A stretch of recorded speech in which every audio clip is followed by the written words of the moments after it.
Hey there. If you haven't heard about Anchor, it's the easiest way to make a podcast. Let me explain. It's free. I'll say that again. It's free. There are creation tools that allow you to record and edit your podcast right from your phone or computer. Anchor will distribute your podcast for you so it can be heard on Spotify, Apple Podcasts, and many more. You can make money from your podcast. Oh, yep, with no minimum listenership. It's everything you need to make a podcast in one place. Download the free Anchor app or go to Anchor FM to get started. Now it's time for the Big Bad Broadcast.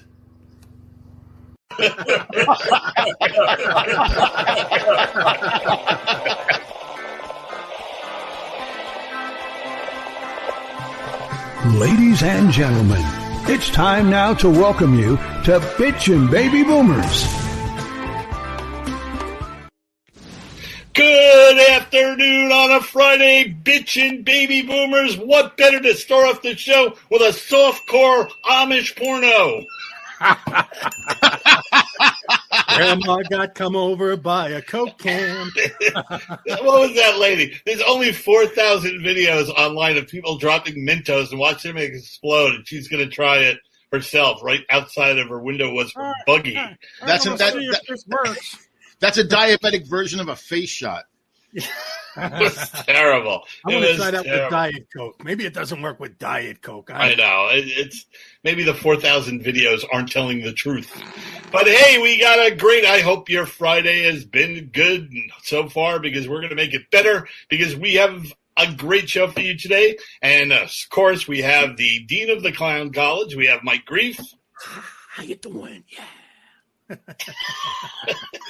I don't know, man. I'm in a new phase, you know. I feel full of energy and ready to go. Yeah. I had this woman that used to pronounce every word wrong that used to live next door to me. She goes, I'm in the new phrase. And we have touch, but remember to hit record, Craig Mitchell.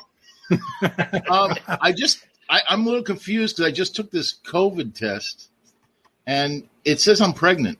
Huh. Well, did I do it wrong? I don't know. Did you fill in the circles fully? Because if you don't do that, the computer can't read the answers. I don't know, but just sticking that little test strip up my nose was really murder. No, you got to put it up your ass. Till it comes out your nose. Till it comes out your nose, and then if it's green, it's positive, and it's blue, it's negative. It's That's red, what I you're in did trouble. wrong. If it's red, you're in trouble. I told you that, right? When I had that kidney stone blasted out, and the doctor, I was talking to the nurse before, and the x-ray technician came in, and I was talking to her because I used to be an x-ray technician. And the doctor comes in and goes, oh, you seem to know a lot about x-ray. I go, yeah, I used to do that. He goes, did you retire from that? I go, no, I'm a comedian. So I get the surgery. I'm laying on the table, and the anesthesiologist goes, listen, I can't put you to sleep until you tell us a joke. So I go, so I can't go to thinking, sleep until you give me a reach. Wait, this is really funny because you're going to reach that. You can't write something that's funny. So I go, not my joke, but I go, yeah, well, I had to take that COVID test, and I'm not sure because they sucked that thing so far up my nose, it completely erased my memory of high school. and they all start laughing, and the anesthesiologist goes, thank you, good night, and puts me to sleep. That's what you want to hear right before surgery. I want to feel real confident, you know. Well, I remember I went when he went, thank you, good night, I went, huh? It was like a start of a laugh, and I was out cold. I'd have been ripping the out of my arm and just, I'm getting out of here. Get out. I had a not as cool as that when I had my gallbladder out. When I was going under, I don't remember saying this, but when I woke up, they said, you were really funny in the pre-op. I go, why? He said, well, when they put you under the anesthetic, you start doing Rain Man impressions. So I'm thinking, like, yeah, I'm an excellent fighter. The anesthesiologist is freaking out because he thinks he gave you brain damage. Definitely get my surgery at Kmart. Yeah, definitely do. Keep an eye on this guy. Oh man. Hey, so did I tell you, man? I got an email from Tommy Chong, a future guest. You know, really? Yeah. I'm part of Tommy's army, man. And you know what? I swear, if I'm lying, I'm dying, man. I get these emails from Tommy Chong because, like I said, I joined Tommy's army, and he sent an email and it says, he's tired of, you know how, they obviously everyone knows they call these women now Karens. Right. There's Karens and he's like saying, because he's got an employee, she's an employee, but she works for his company. Her name is Karen, and she's just the best. And he sent this whole long thing about how, we got to stop calling them Karens, and and I got to agree with him. I got to agree. It's the wrong. You take people's now get Karens and Carls, and I came up with a new something to call them because it's like I said, these are people that can't understand science, right? They can't live and let live, and they can't mind their own business. So I call them can't. They can't. So why don't you mind your own business, you dumb can't? You just say, hey, you know what? You're just a stupid can't. I'd like to hear them pronounce that in Canada. You just sound like you're from Boston. You're just a bunch of dumb can't. You sound like you're from Boston. I used to hate working in Boston. The guy would go, my CAD was the 3 of hats. What? My CAD was the 3 of hats. And I go, let's meet outside in the packing lot. You sound like you're from Boston. That's like that movie. You know why they never had any pirates in Boston? Why? Because they can't say R. Can't say R. Oh boy! I thought it was because they were a National League team, but now they do play both leagues. Yeah. Well, oh, hey. Both lanes. No, that's what happened, Craig. It went over our heads. Okay. I'm just a stupid can't. Oh gosh. Well, so you cover both things now. You don't have to ruin the name Karen or Carl because they call them Carl. So you're just a bunch of can'ts. I thought it was Kevin. Just a bunch of stupid can'ts. Or Kevin, whatever it is. Why ruin 2 good names? Just call them can'ts. You're a bunch of All stupid right, I have can'ts. I have a little thing about that. Like, you guys watch YouTube and you watch, TikTok, and I know Craig's addicted to it. I'm addicted. But the thing is, what are with these people that want to have confrontations with the police officers? Like, every video is the guy will be like taking a picture, and the cop will go, "Sorry, you can't take a picture here." What the hell? This is my right. Stay away from me. You got a weapon. I am not doing it. Shut the hell up and move on. I'm a journalist. Let me see your ID. Where is your credentials? I don't need credentials under the Second Amendment. Do you want me to teach you the law? Yeah, try that in New York. Well, see what it is. They're all trying to, and of course, it just happens to be getting videotaped. If you look at the angles, it's all set up. They're all trying to go viral. It's like I long for the days when viral meant I had VD. It's like viral. Everyone wants to go viral. This stupid little bit of fame, 3 seconds of fame, and they think they're going to, because if you get a certain amount of followers on. When I posted that video on TikTok, that I got 515,000 at 500,000 hits. Yeah, and you can monetize it. I got an email from TikTok saying, "Congratulations, you're semi-viral." I wasn't even viral. I was semi-viral. Well, actually, the videos that John's talking about, where they are in front of they actually go to the police station. Those are not set up. I think a lot of the road pullovers are, but that's not. And it's like it's insanity. These guys are just trying to, like, I don't know, be cool by teasing cops and effing with them. I just can't get over what you said. Semi-viral. What does that mean? Does that mean you pulled out in time? I know. Semi-viral. Semi-viral just sounds disgusting. No. You're not viral, but you're semi-viral.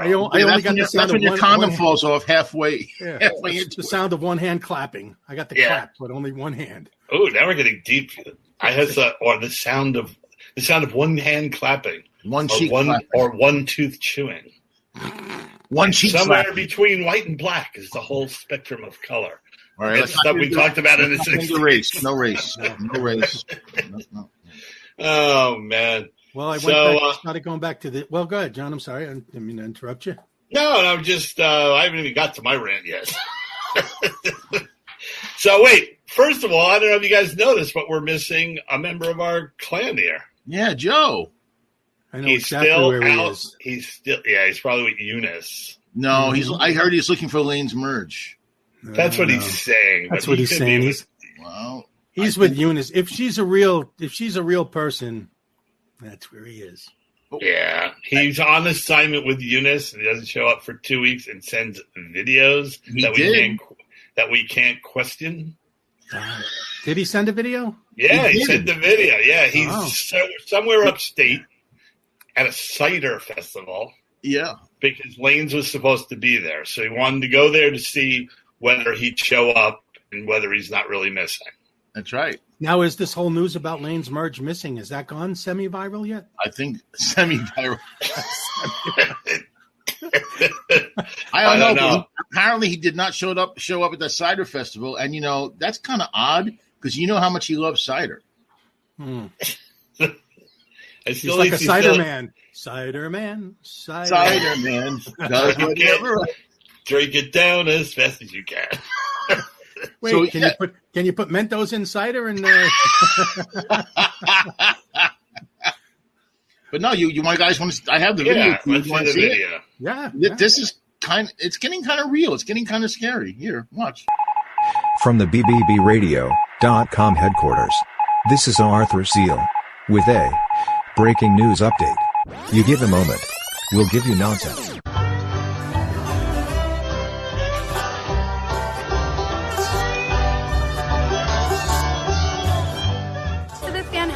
I'm coming to you from Rockland Cider Works upstate in Gilboa, New York, where we have bluegrass, hard cider, and a beautiful view. We're looking forward to a special guest today, Lane's Merge.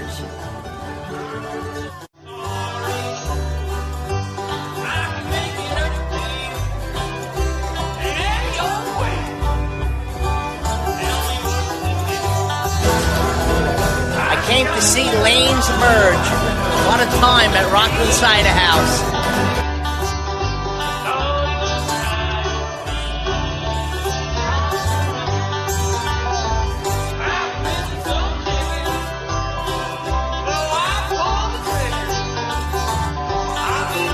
How you doing, Lane? I'm up here at Gilboa, Rockland Cider Works. I came to see you. Where are you? Come on, drop by. Cider's delicious. So, I gotta tell you, we came all the way here to see Lane's. Well, where is he? Where are you? Where are you?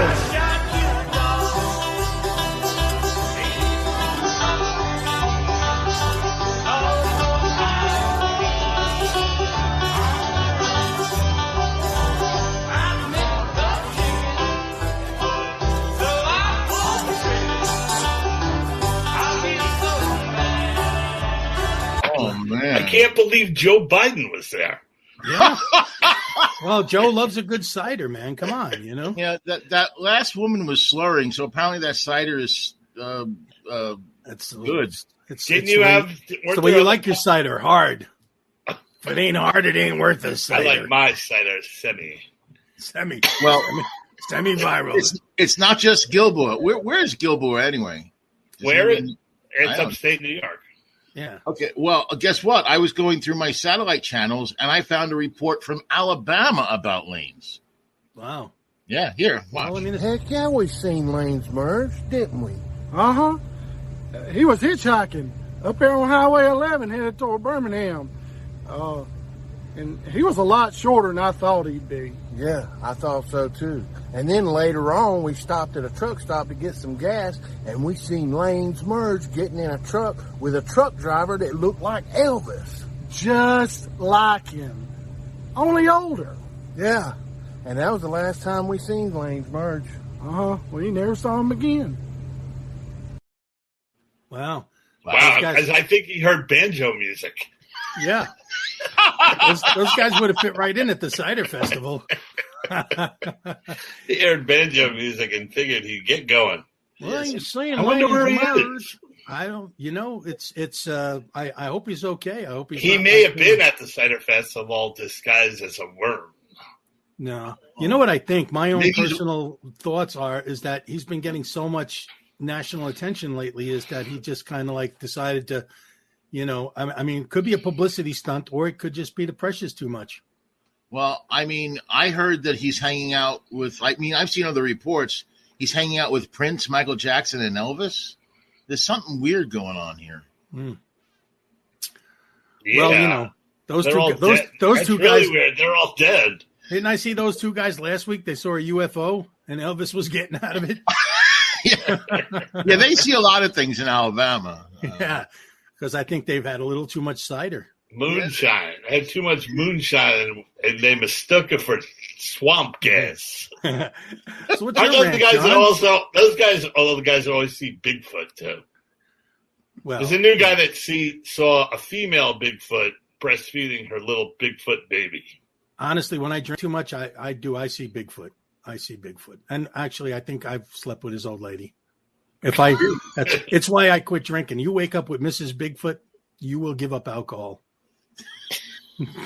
I would definitely give up alcohol. And these are like some pictures of ads that I just think you guys are not going to be able to believe when you see them. These are ads this is an ad from 1940. No flies on me thanks to DDT. Oh, the mother. Hey, thanks for lightening the mood, John. Yeah, let's lighten it up. DDT is that dumb Donald Trump? I don't know. No, it's the worst thing in the world that you can get on. It makes Roundup look like ivory soap. This is how John lightens the mood. No, it is. Keep going. All right, keep going. But look at how happy that baby is that it was sprayed with some toxic stuff. All right, go to the next picture. More babies. Look at this one. Marlboro. Is that for kids that smoke? Babies? No, I'm crying because my daddy can't find his Marlboros. Yeah, trust me, man. My father smoked cigarettes, and if he couldn't find his cigarettes, you'd be crying. Sorry, Marlboros are for pussies. My dad smoked unfiltered Camels. My father too. Matter of fact, when I started smoking Marlboros, and he told me, he called me. He said, "You're a little Nancy boy." He goes, "Marlboro filters." He said, actually, they were first invented for women. Filters. No, those are Virginia Slims, I believe. But anyway. All right, the next one. Here more kids. It's better to start your kid on Coca-Cola early. Man, I wish they just said Coke earlier. That would be great. Yeah, you notice the kid has no teeth. Yeah, and if you notice, they cut the head off on his arm because they got him tied off. They got to shoot him up. They got him tied off. I wonder, in 1950, did Coca-Cola still have cocaine in it? No, I don't think. No, I don't know when they took it out, but. And the mother was so happy to drink. You think I'm lying? See, I just got another email. You can't see it. Oh well, whatever. No, another email from Tommy Chung. There you go. My buddy. Oh, what was that? A name dropping on my roof? All right. All right. Get the next picture. Oh my God. All right. This article goes on to say, if your kid doesn't drink milk, put it in the 7-Up bottle with 7-Up. Right. There you go. Because I guess they weren't going to take a second street to kids driving Coke, drinking Coke. They had to add 7-Up. That sounds delicious, though. I have to say that. 7-Up and milk? Sure. Oh. Didn't you ever see Laverne and Shirley? Did you ever try Milk and Pepsi? Yeah, I did. Yeah, awesome. I was immediately sorry. That's what I do to get advice from Laverne and Shirley, I know. Next week, medical advice from Lenny and Squiggy. Yeah. It's like an egg cream. It's really good. But it's so funny. They were so unhappy that Coke beat them to it.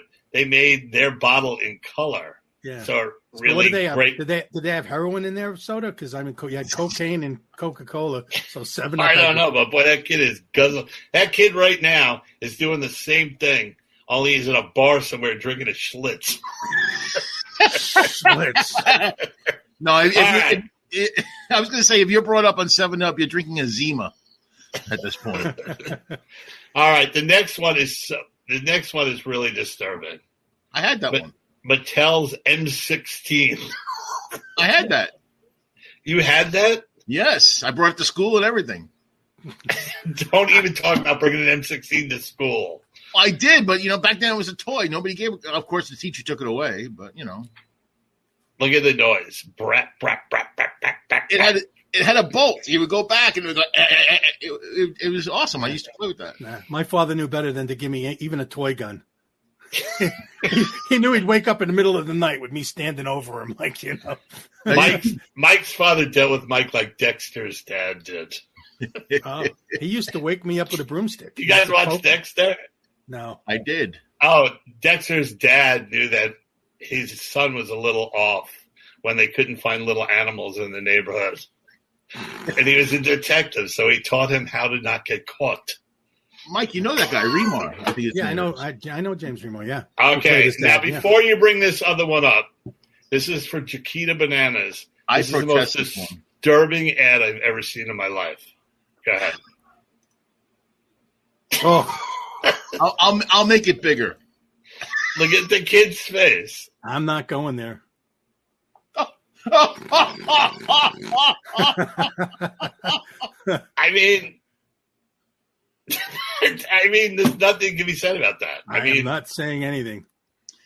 Now, anybody who saw this in the 60s, didn't they see something wrong with this? I mean, come on. No, but look where the little girl's hand is, her right hand. It was a more innocent.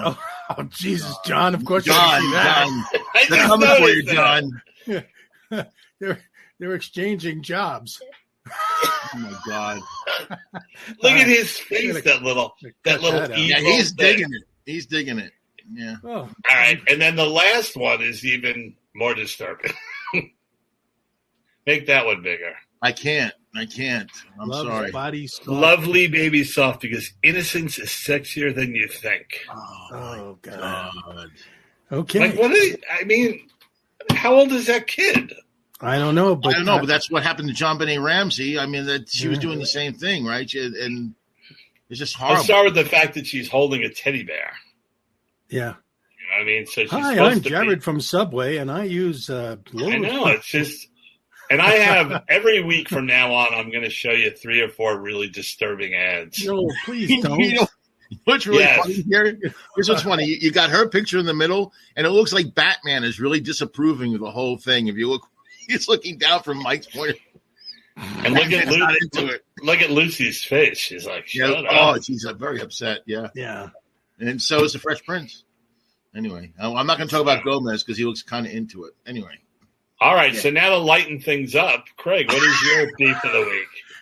My beef of the week? Yeah. Okay, my beef of the week is getting a weapon pulled on me while driving rideshare. Yeah, wow. I picked up this guy at the a music store in Hollywood. It'll go on name Guitar Factory. Anyway, and I pick him up, and he gets into my car, and he sits in the front. I'm like, whoa, you can't sit in the front. He goes, no, dude, I'm in the front. He kind of talked like that. Yeah, and he didn't have a mask, and that's another. I said, dude, you got to put a mask on. He goes, I'm a drug dealer. Oh, well, then that's cool. Yeah, okay, fine. And he's only going like 3 minutes away. I don't have a COVID card because I'm a drug dealer. So I told me he was an important guy before. I didn't know I always pick up either producers or whatever. But you're a drug dealer? Hey, get in. He asked me what I was into, and I said opiates, but I'm clean, so never mind. Anyway, so I decided to drive him because it's only like 4 minutes. I'm like, he's in the car already. If he's sick, I'm sick. It doesn't matter. I got a mask on. He actually did put a mask on after a bit. But anyway, so we start driving. He had a mask on, but it was a bandana that just covered his whole face as he took out his gun. I'm sorry. He goes, I can protect myself. I'm like, yeah, I bet. He takes a switchblade, opens it, and puts like right here in front of me. Wow. And I'm driving. Did he put it on your throat? He didn't touch my throat, but he put it in front of me. So it's like, like here, I'm like, hey, that's a awful nice knife, but I wish you would put it away. And he puts it away. He goes, just want to show you that I protect myself. It gets rough out here. Yeah. Always compliment the man on his knife. Yeah. Yeah. I forgot to lock it into my camera. My camera automatically scrolls over it, so I lost all the video. But that's one of my complaints this week. Is fucking insane people getting in my goddamn car. I think Woody Allen said it best in one of those movies where he's on that date with that weird girl, and she went, "Excuse me, but I have an appointment with someone from the planet Earth." My God, you should have reported him. So he got really, before I dropped him off, he was like apologizing and saying that he really wants to stop doing this and he wants to straighten out his life. So I stole his wallet. So did you book him? Did you book him? Did he tip you? Yeah, Did he he's going to be here in about a month. He'll be here. He's going to be on the show in about a month. Yeah. And Mike, what else you got? Well, I'll tell you what. This is the real, because I started going back to the gym. Because of COVID, I was going 5 days a week before COVID, and so I've been working out in the garage a little bit. But I'm going back to the gym, and you have to wear a mask. I go to Planet Fitness, which could call Planet Fatness, but whatever. Yeah, Planet Nice Try. You fat bastard. No, anyway, and so you got to wear a mask. But it's like you would figure that anywhere you go, if you're going to wear a mask, it's the gym. And you see these people, and it's same thing as anywhere else. They're pulling it down below their nose. They're pulling it. And I'm like, the part of me that's me, I just want to smash him in the head with one of the dumbbells. It's like, but it's like you got to just walk away and do whatever. But it's like, I can't believe the stupidity in the world. It's like if you're breathing heavy at the gym, you're working out. It's like anywhere you're going to wear a mask, it's going to be at the, I don't know. I mean, listen, I hate it. I don't like it. It's hard to breathe. You want more oxygen while you're working out, but I'm not taking that thing off, especially around people who are stupid enough to take theirs down. I never take mine off at all in the car ever.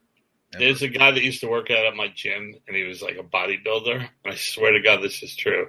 He would go from the heavy weights onto the treadmill right in front of a mirror.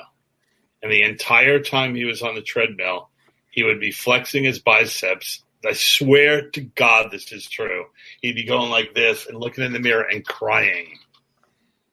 Do you have his phone number? That he looked so good. Do you have his phone number? He actually was crying. And he would do this every day. Okay. After he worked. Oh, that's okay? I love vulnerable men. That is disturbing, man. I don't know. I'm starting to smell toast. I might be having a stroke. What does that have to do with it? I don't know. I always heard that if you're having a stroke, you might smell like toast or something. Isn't that true? Maybe your wife is making toast. That is possible. She might just be it might be something as simple as actual toast. I think I'm having a stroke because I'm smelling toast. Oh, my God. Oh, my God. It's true. Oh, my God. No. Okay. I think we should move on to our guest. Yeah, we're flowing today. We're flowing, man. We are flowing. Well, we got a great guest today. We do. Yeah, Pab Sungenis. Is that how we say it? No, Pab Sungenis. Pab Sungenis. I hope I said that right. Well, we're just going to let Craig introduce him. Yeah, okay. Let's do Craig that. has stumbled over his name all week. Yeah, I actually found a Pab on YouTube because I'm a big fan of classic TV, as you can tell from my background, and I never shut up about it. As you know, we've had Burt Ward on the show, we've had Ron DeFore on the show. Who? Ron DeFore. This is exciting for me too because I've done some shows, and I know Pab specializes in shows that were that didn't take off, and so I've done a few, and I'm going to test him out on that later. That's awesome. I totally geeked out on the show. It's called 13 Week Theater, and it focuses on shows from the past and actually some pretty recent that just didn't make it. And they usually does he do podcast shows? No, I don't think it's a podcast. I think it's just that didn't make it. They're not old enough. We're on the next. We're on the next. That's what I'm asking. I was hoping that's not why he's here. Yeah, he's here because we're the next episode. That was the surprise, guys. You made me ruin it. Okay. But I eat this stuff up. I mean, I've binged just about everything on the channel because I am a child of the 60s. I always consider myself the oracle of anything TV trivia, especially classic. But Pab can teach me a few things, and he already has. And I want to bring him on right now. Please welcome Pab Sungenis. Let's hear it for him. Yeah. Hey guys, welcome. Thanks. Glad to join you.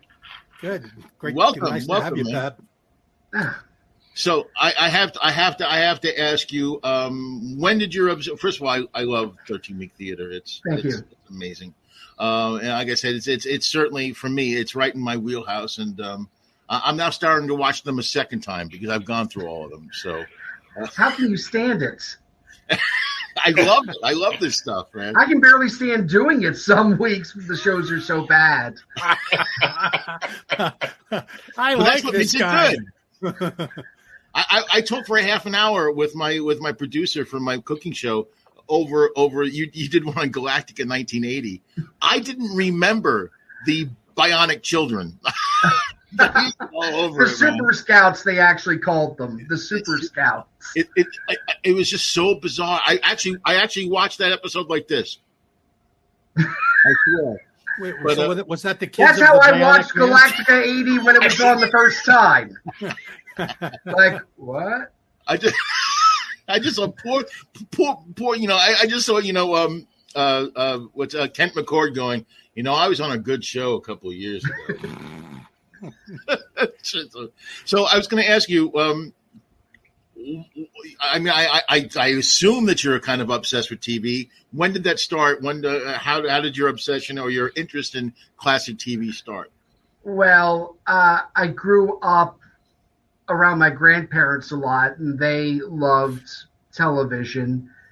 And also, I grew up in South Jersey, about 40 minutes from Philadelphia. So I had the old Channel 48 in Philadelphia, which was classic rerun central pretty much. And I also had WPIX out of New York on cable, which was the same thing. That's where I discovered the Honeymooners and Star Trek was on WPIX.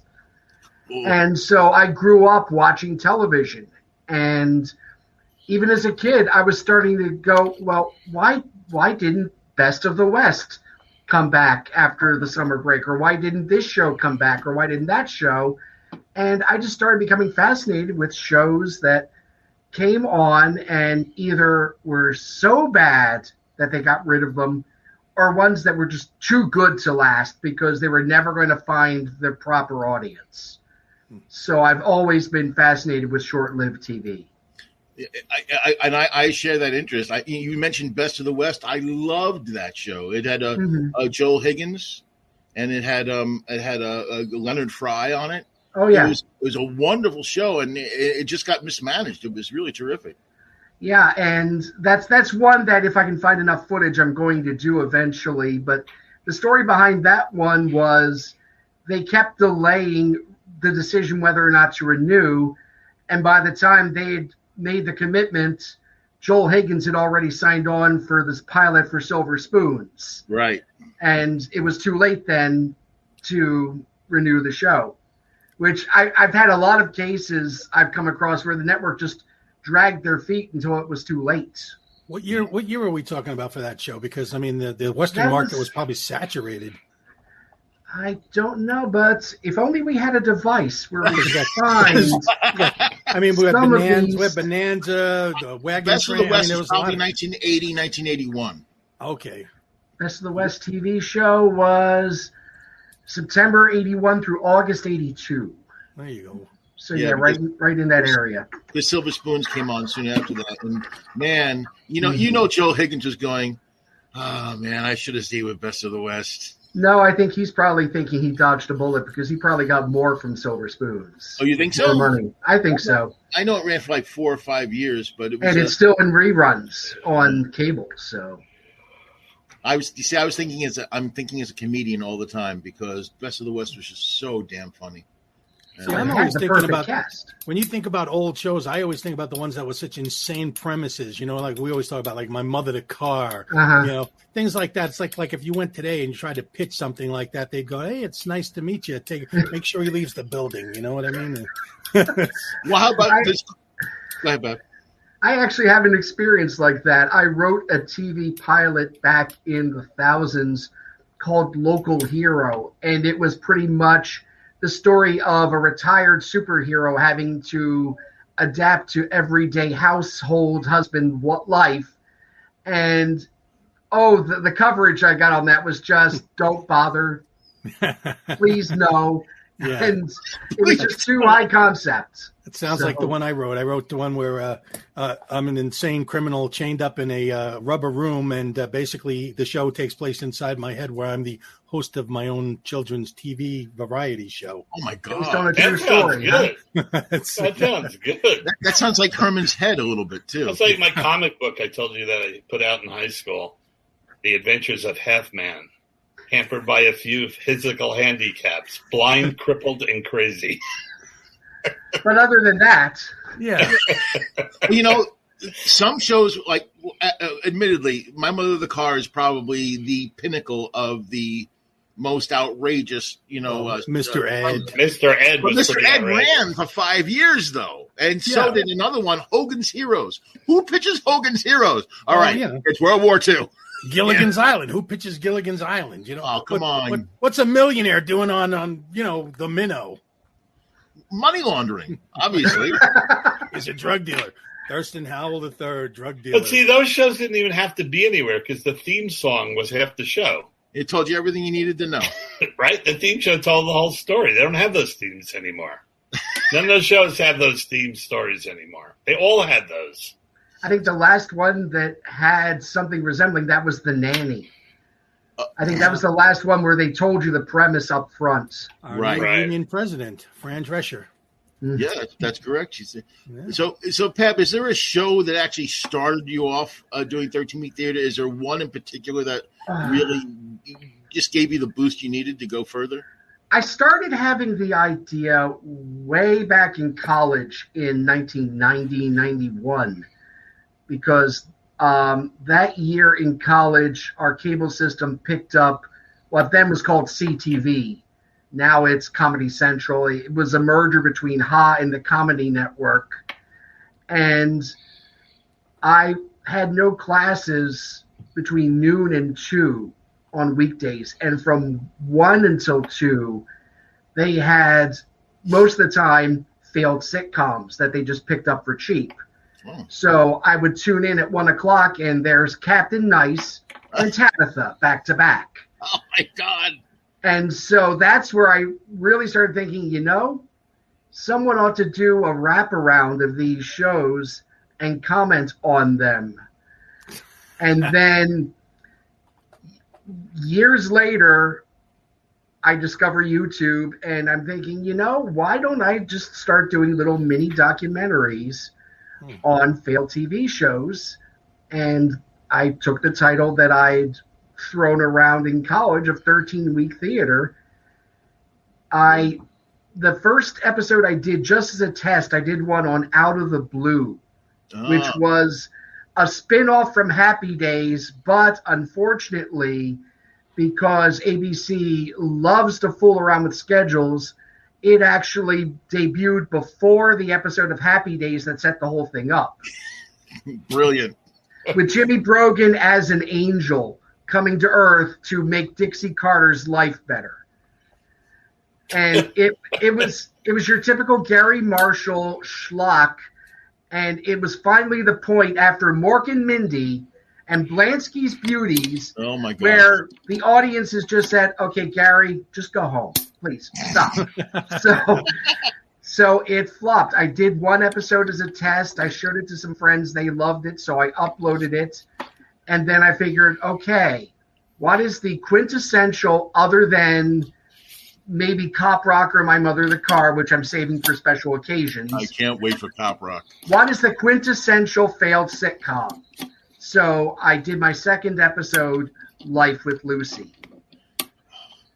Man, Lucy's comeback attempt. And that was what attracted the audience finally, at least what little audience I have. I think that might have been the first one I saw, is Life with Lucy. And because I remember watching that as an adult in the 80s thinking, let's see what Lucy does. And it was the thing that made it the scariest is that she kept the physical comedy in for her and for Gail Gordon, who was now 83.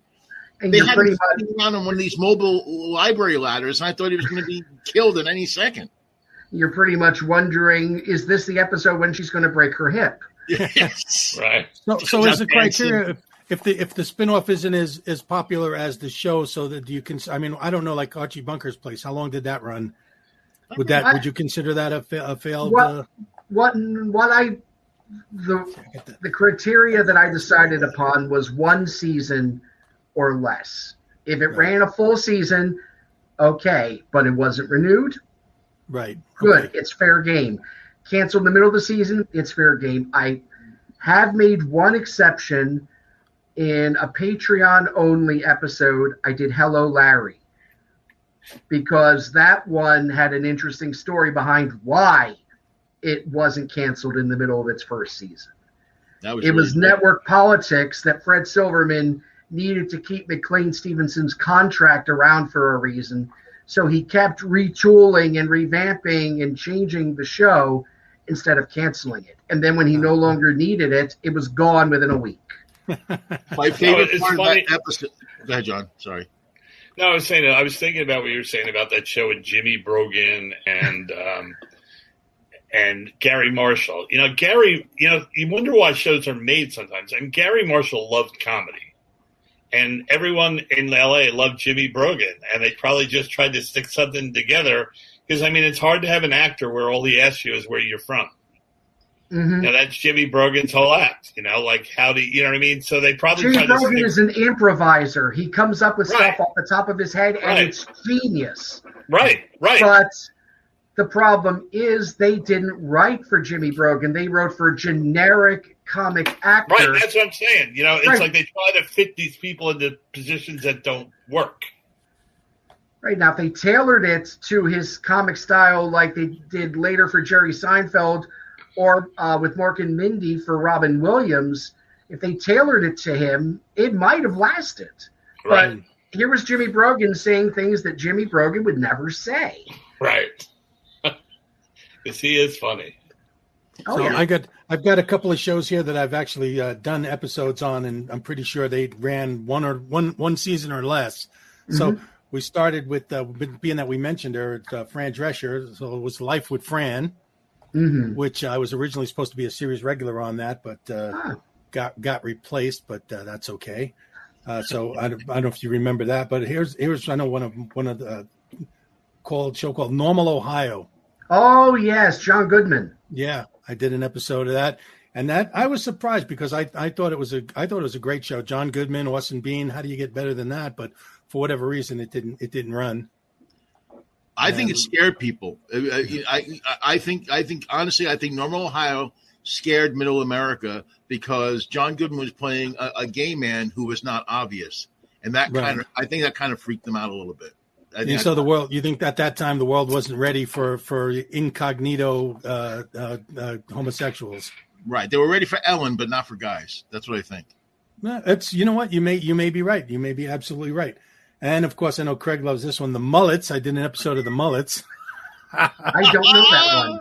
You stumped me. I don't know that one. You don't know the Mullets? That was actually a pretty cool show. It was like these two there. Where were they? Like kind of a hillbilly-ish type guys, and they had the mullets, and actually Lonnie Anderson was their mother, and it was the guy who hosted Family Feud, who was Mr. Peterman from Seinfeld, played Richard Karnes. Yeah, no, Mr. Peterson.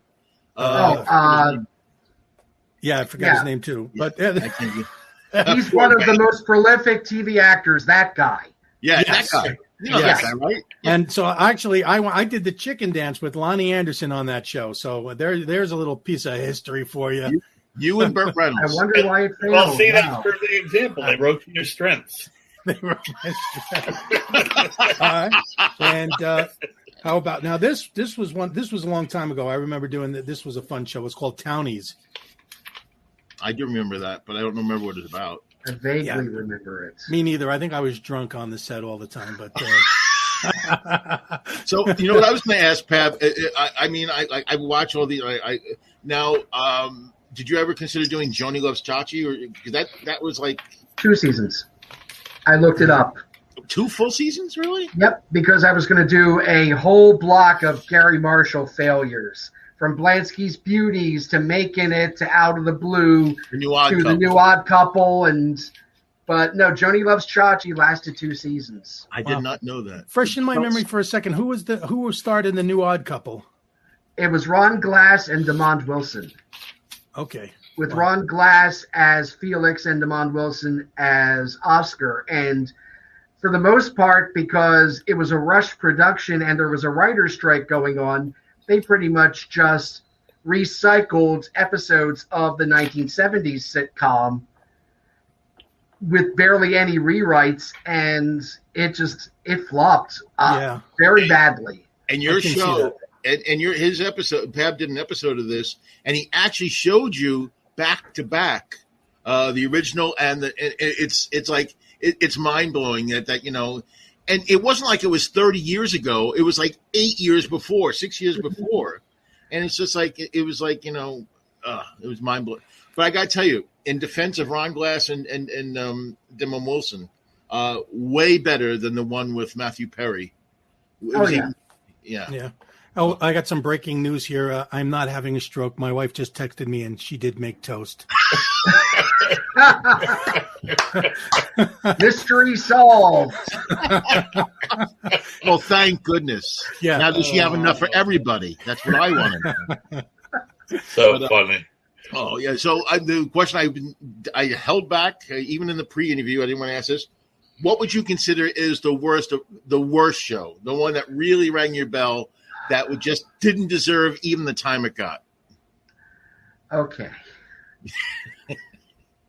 This is one I came across by accident because I didn't even know it existed.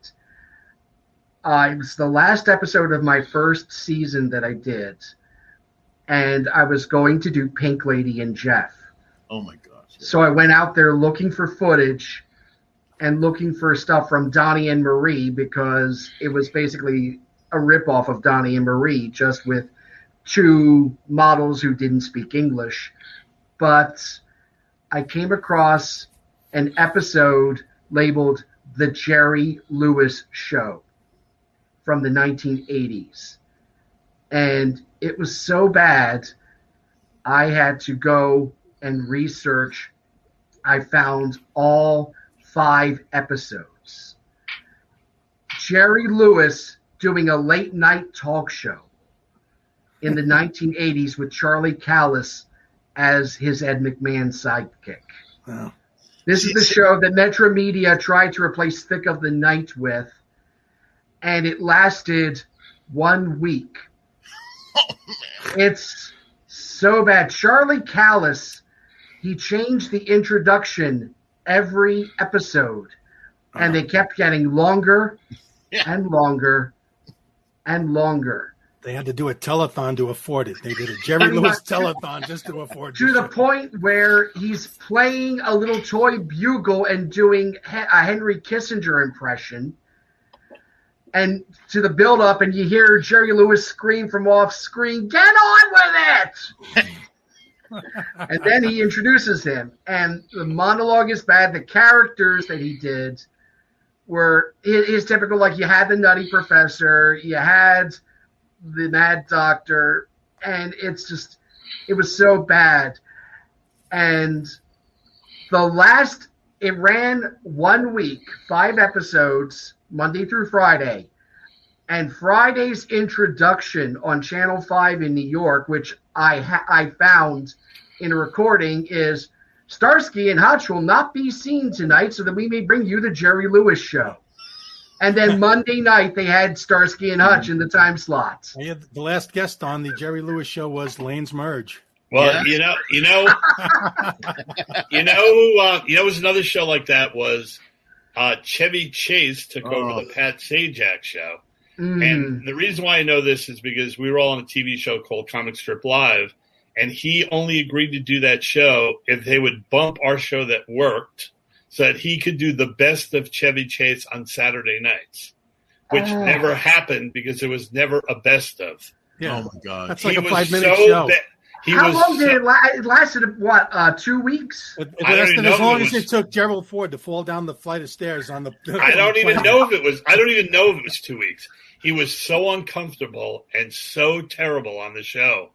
It was like and everyone loved Chevy Chase at that point, but he would fumble over his words. He looked so uncomfortable, and it was just terrible. I mean, just absolutely terrible. And then they came back to the producers of Comic Strip Live and said, "Hey, we need the show back. That show was working. We don't have a best of to put on Saturday night." And they said, "Screw you, we're not coming back." And that was why Comic Strip Live ended. Wow. I'm going to have to touch base with you guys if I do the Chevy Chase show, just so I get the details correct. On that, because that's fascinating. Chevy used to fill in for Carson, or did a couple of times, and he was funny, and it worked. And that's probably what led to that, but he couldn't sustain it on his own. He's one of the most well-hated persons in show business. Still is, yes. Oh, one of my writing partners was a page at Saturday Night Live when he got out of college.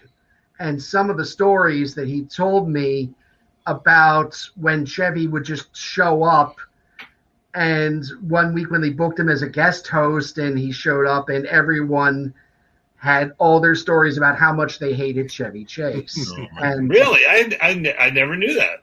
The same guy, his job after he left, he went to work with Conan O'Brien for a while, and then he became a fact checker for Playboy. Now, is that a job you want or what? You're calling the Playmate saying, "I just want to verify that your turn-ons include puppies and nuclear war." Yeah. No? Okay, thank you. Are those artificial nipples? Yeah, that's right. Oh, nice.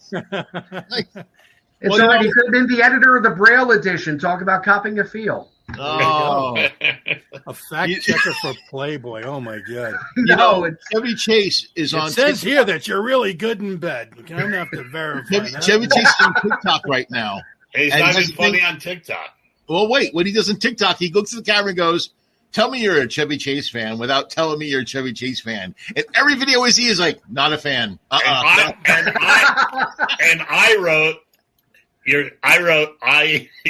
You got rid of Comic Strip Live because your show lasted less than 2 weeks. Well, I'll give him credit for one thing. He had one of the best lines on Saturday Night Live when he did the news, and he'd say, "I'm Chevy Chase, and you're not." That was a great line. It was funny the first 72 times he did it. Yeah. I'm sorry. He was really funny in all those vacation movies. I mean, he was really funny. Seems Like Old Times is one of my favorite movies. He's great in it. But I wrote a spec script years ago for National Lampoon's Permanent Vacation, where the family had Clark committed, and it's about him trying to get out of the insane asylum. I love that idea. That's a great idea. I wish I still had a copy of it. That's one of those things I did in college, and I lost it in one of many moves. Nice. So, are you ever going to do the Green Hornet? That's one season. Yeah, I think I might, if I can find enough footage. I did my little superhero block with Captain Nice, Mr. Terrific, and I included the presentation trailer for William Dozier's Wonder Woman in that. But yeah, Green Hornet I might do if I've got some other good stuff to wrap around. One, I'm trying to put together, because I did Hello Larry, and the fact that they kept it going was because they were having contract fights with Johnny Carson, and they wanted McLean Stevenson to be ready to take over The Tonight Show if Johnny walked. And so once they signed a new contract with Johnny, McLean was cut loose fast. So I want to do The Late Show with Joan Rivers and The Tonight Show with Conan O'Brien, and do a set basically on people who got screwed over for The Tonight Show. That's great. John Mulrooney hosted that. He took over after Joan Rivers, I remember. Yeah. Mm-hmm. Yeah. And then Arsenio Hall made it a hit, but they'd already committed to the Wilton North report. Oh, all right, so let me ask the opposite question. I asked you which show you thought was the worst. Which show do you think that was the best that didn't get a fair shake? Committed. NBC sitcom with Josh Cook and Jennifer Finnegan, and it's about two insane people who fall in love with each other. and their courtship. He's obsessive compulsive, and she's just loony. And my favorite character in it is the character of Clown, specifically a dying clown who lives in her closet. He came with the apartment. Wow, that was made for me. That's a Mike Grief role if I ever heard. Played by Tom Poston. This is why I think Pab and I are brothers from another mother, because this is also a show that I loved, and it had. Do you mind if I share this, Pab, or do you want to share? Go ahead. It had one of my favorite jokes ever.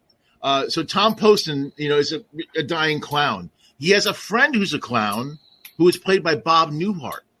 Ah. And what they do is they have a pie fight by mail. So Tom Poston gets a package, opens it up, and he goes, "You dirty dog!" And he takes the pie and goes plah, right in his face. And he goes, "You got me. And they go through the episode. And at the end, you see Bob Newhart open up a box and there's a pie in it. And he throws it over his shoulder. And he goes, missed. Now, is this pre Newhart show or post? No, this was after Newhart. This was 2004, I think. Wow. So this was the quest for another paycheck. Yes. Well, he was only but it actually sounds like a brilliant. Actually, you're right. It sounds like a brilliant premise. I think it was, again, another one ahead of its time. Loved it. What killed it was it had a continuing storyline because it's the budding of their romance over the course of a season. And then they said, well, this episode did really well. And then it introduced a character that we have another episode coming up where we bring that character back. So let's move that. We'll move this episode here. And, let's play it on Thursday nights after Friends and Tuesday nights after Scrubs. 2 different episodes. And so people couldn't follow the plot. Right. Yeah. It's a shame. What a great show that was. I remember they did one thing where they had a helicopter. They were on the roof of their building, and there was a helicopter with a spotlight, and they did this dance like they were on Broadway because of the spotlight. It was just brilliant. It was really fun. I'm going to have to look it up because I've never seen it. So I'm guessing YouTube where you can find anything. If not, get my email from Craig, because when it first came out, my husband Brian and I were sitting there watching the pilot, and we're like, this is never going to last. This is too good to last. So I had a hacked TiVo at the time, and we archived all 13 episodes. So what year? So what year is it from? What is it? So it's more current, or 2000? That's from the early thousands. Again, let me. It was 2005, I think. Well, I needed an era. I didn't know if you were talking about from the 70s, 80s, but you did say it was after Newhart. So yeah, your Magic 8 Ball has a lot of information on it. Yeah, January 4th to March 15th, 2005. Yeah, well, thank you so much for being here, Pab. Like I said, you're my hero for doing this channel, and you earned a lifelong fan here, man. I'm going to be watching every show that comes out. Let us know when you're highlighting us. Craig is addicted. I We've am. already passed 13 weeks. Oh, yeah. What episode is this? 29. 29. We're still in our first season. Because we haven't taken a break yet. That's because we know we're gonna take a break, and they're like, "Don't come back, guys." No. If you hear that piano theme song playing next week, you know what's happening. I love it. Yeah, it's going to be hard for them to put something in this spot at the budget that the budget has in nothing. Yeah. Thank you again. Great job with 13 Week Theater, and you. A lot of fun having you here, man. And you have a great day. Thanks, Pab. All right, take care, man. Right. Thank you. You want to end this? Parade? Yes, that's right. You got to go to our website, thebbbbradio.com. That will take you to YouTube. Hit subscribe, hit like. We want more viewers. We want more subscriptions. And this way you won't miss any of the shows because we got some great shows coming up. We have Tommy Chong. We got Mike's buddy, Billy Gardell. Billy Gardell is coming up. I'm talking with Clint Howard. I'm pretty sure he's on tour. He was on tour with his brother Ron, and they're doing. They wrote a book, and they're out there pushing the book. But he told me as soon as that he's off of his obligation for that, he's going to come on our show. And next week we have the Wisemans, right? The Eversons, I think. Eversons. The Eversons. Well, let me say it again. And next week we have the Eversons, right? Yes, there you go. And I hear the Wisemen are coming too. You got to tune in next week. Let me tell you something. The Eversons are a legitimate mentalism act that is the best act in the country. I saw them at the Magic Castle. They are astounding. It's no BS. They are incredible. Yeah, I saw them do 21 shows at the Magic Castle. And I've been in Magic for 40 years, and I'm totally dumbfounded. I mean, amazing. And Joe Silky is sending me a mental message. Find us on Instagram by going to Bitchin' Baby Boomers, and he still doesn't know the Twitter handle. It's the BBB Radio Podcast at Twitter. See you next week. Peace out.